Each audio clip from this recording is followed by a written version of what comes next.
తగ్గాలి, ఎస్టీపీ కట్టాలంటే అక్కడనే అనువైన ప్రదేశం అని చెప్పని నేను చాలా స్పష్టంగా పేర్కొంటా ఉన్నాను.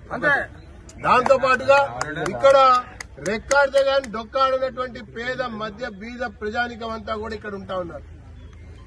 30 గజాలు, 300 గజాలు, 150 గజాలు, 200 గజాలు కొనుక్కొని కష్టార్జితంతో ఇల్లు కట్టుకుని ఇక్కడ నివాసం ఉంటుంటే ఇప్పటికే మూసీ కాలువ యొక్క గాలి వల్ల ఇక్కడ ఉన్నటువంటి భూగర్భ జలాల వల్ల అనేక రకాల మరి కాలుష్యమైనటువంటి ఒక ప్రాంతాల్లో ఉండటం వల్ల మనకి శ్వాసకోశ వ్యాధులు వస్తున్నాయి.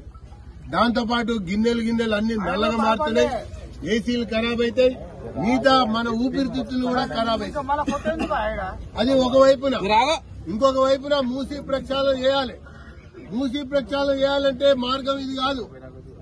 పారుతున్నటువంటి కాలువలో కూడా ఎస్టీపీ కట్టచ్చు. ఇప్పుడు వచ్చినటువంటి టెక్నాలజీ ప్రకారంగా నేను సివిల్ ఇంజనీర్ని, 120 ఫీట్లతో వీళ్ళు కాలువ కడతా అంటే నాగార్జున సాగర్ కూడా